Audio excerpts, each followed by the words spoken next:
Hi, this is Reviews done by the Faith Folk, and I'm your host today, Roses and Water, although my real name is Sarah, so you can call me that if you like. And today I'm going to be discussing Death of a Sparrow. To summarize, Death of a Sparrow takes us to Lech, a small poor village in the kingdom of Rubenskov. There we meet Vanya and her father, who have been abandoned by Vanya's mother, and now the two of them must survive through the winter by hunting and stealing what they can. One day, Vanya journeys to Lech's marketplace to steal from the wealthy during a festival. However, she ends up being caught by Tok, a ruthless guard who takes her to be punished by the king. While she's there, the king takes pity on her and forces her to remain in the castle. Although Vanya makes attempts to escape, it's in the castle that we truly experience the mysterious and otherworldly powers revolving around the king and the royal family. That being said, I hope you guys enjoy this review, and I had a lot of fun doing it. The first area of this critique focuses on grammar and spelling. In general, there seem to be errors from every paragraph to every page, leaning heavily towards page, and most of these were hardly noticeable.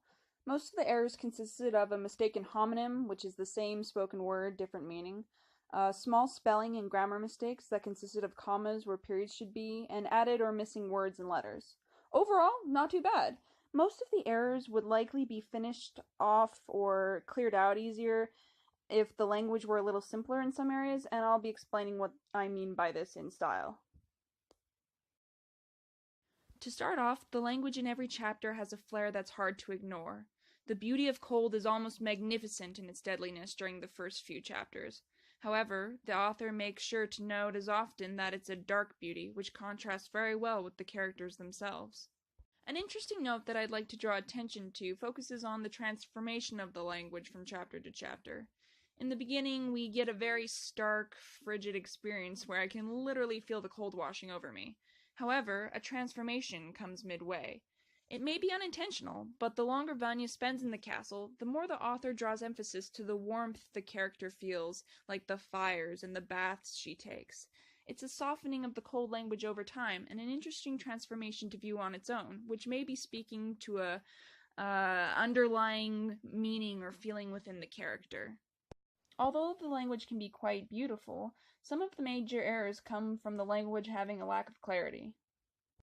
For instance, this sentence: "Even the comfortable warmth of the king's palace will not be enough to calm the ice on my body in time to announce the words of the bastard presenting me for my death to whoever the audience may be." Where words are rearranged and the author has to place more articles, prepositions, and transition words like of and the, it sort of muddles out the clarity of the scene being described. The dialogue, like the writing, is illustrious, however it tends to be more straightforward. One tip I might offer the author is for them to characterize the language based on who's speaking. This tends to be more world building, but because it involves language, it fits in this topic, so I'll do it here. For example, the dialogues here have about the exact same eloquence and illustriousness to them. However, the top one is Vanya's, and the bottom one is Oziath's. These two people are from totally different walks of life and different positions in hierarchies, but they speak with the exact same eloquence. Vanya, despite being a poor commoner with no formal etiquette lessons, speaks just as well, if not better, than King Oziath, who we expect would have been a very well-tutored prince before inheriting the throne. It's true that Vanya loves books, however, it isn't totally realistic for her to be speaking better than the king, and a simpler dialogue could be just the thing to better separate the characters here. Don't be afraid to give people like outlandish accents or speech impediments or little tics in their language. It really defines people and makes it easier to separate them out. Now onto plot. Since the book is not finished, it's more difficult to constructively critique plot holes or foreshadowing. However, this will be based on what I've noticed. The plot is fairly clear, however, there are a few exceptions. For example, Vanya is a thief. She gets caught, sent to the castle to be punished, and ends up living there because Oziath takes an interest in her. This isn't totally unheard of in literature and needs a little bit of suspension of disbelief. However, there's an area where the plot could be a little better explained. Once caught stealing by a soldier named Trock, it is explained that Vanya will be taken to the castle for the king to punish her by mostly likely cutting off her hands. However, not only does the king not cut off her hands, he insists on her staying there to live in luxury. Oziath doesn't seem to give off any signs of manipulation or ill will, so he genuinely seems like a good person. So keeping the strict hierarchical system of this world in mind, why on earth would a common everyday thief be brought to the king in the first place? And if he demands every thief be shown to him, why out of all the thieves in the kingdom would he take mercy on Vanya? If he's caring and compassionate, as he's said to be by his staff, shouldn't there be a bunch of convicted thieves running around the castle because he doesn't want to punish them? Another example of this sort of plot hole comes in the form of a soldier who has been sent to give the king a message, but Vanya discovers that the soldier is actually giving Oziath a fake letter and has the real letter hidden behind his back. In this case, unless the guard is an absolute idiot, which may very well be true, why would he bring the real letter when it could easily be spotted? It's just a sort of plot hole that doesn't make sense and kind of lowers his intrigue level. After the incident, Oziath doesn't even punish the guard who attempted to hide the letter from him, but this may be a character trait or a long game move. One thing I've noticed is that the author tries to give the reader information while keeping it from Vanya's character knowledge. Sometimes, characters seem to know an absurd amount of knowledge even though they may just be random people in the street. Renoka, for instance, is a young woman who invites Vanya back to her house after Vanya has escaped the palace and is now freezing cold. Her character seems to know things far beyond what would be expected of her to know, and the information is just accepted as common knowledge as if she knows the king personally. Which may be true in this case. I can't exactly say because the book is not finished, and this could be a twist. However, presuming that it's not, and assuming that this is a hierarchical system where knowledge and power is squandered amongst the rich and kept from the poorer sections of society, it's unrealistic for Renoka and Vanya to be as well informed as they are. As far as foreshadowing goes, there's been a lot of hints and pokes that some sort of demon-related nefarious thing is happening at the castle, although nothing has yet been fully revealed except in a book where Vanya discovers the Drachman, and things that the author has pointed out before begin to link up. For example, the author makes it expressly important to note that the king has an irregular heartbeat, and Renoka later tells Vanya about a story where her grandmother might have cursed someone into a demon, which fuels the mystery and intrigue behind the king and the royal family. Overall, the plot isn't convoluted or difficult to follow, although there are some moments where the inner workings of the systems tend to conflict. Even so, the mystery and the foreshadowing is still enticing and pulls the reader along as they pick up small details. To start off the world-building portion of this critique, scenery description is fairly clear and consistent. This has a lot to do with the expressive language. As shown, there are systems in the world and believable enough consequences barring some of the plot holes I mentioned earlier. There is a hierarchy, however, there is an unrest and power struggle between the king, who seems to want to help the people, and the nobles, who want to continue feeding unrestrictively off the poorer classes. The most main characters are evidently Vanya and Oziath.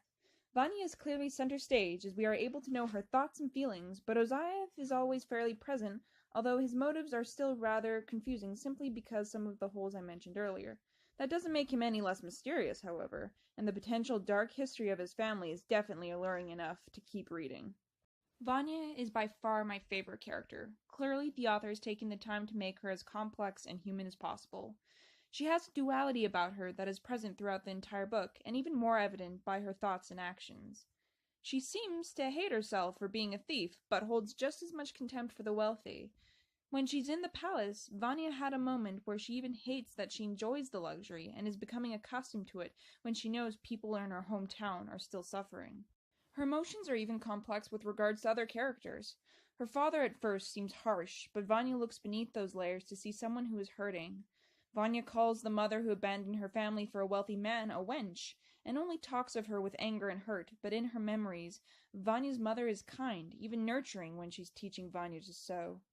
This duality is very present in the book, and makes for some interesting themes, like what makes a good person versus a bad person if they're both stealing but in different ways. Oziath is a king, so he uses his power and soldiers to steal from the poor, whereas Vanya is a thief and does her own stealing. Speaking of the king, Oziath is also interesting, although far less sure about him. It's true he seems to benefit off others, and yet he wants to help them. However, he may be so strangled by his position as king that he claims he can't allow certain things like allowing Vanya to leave the castle, because it would make him seem weak. In reality, he's allowing himself to appear weak because he's letting the opinions of others dictate how he acts. One area I think could be improved on are the background characters, who vary in importance to the plot. Like Renoka, some of them seem to be only a tool or a source of knowledge for the main character.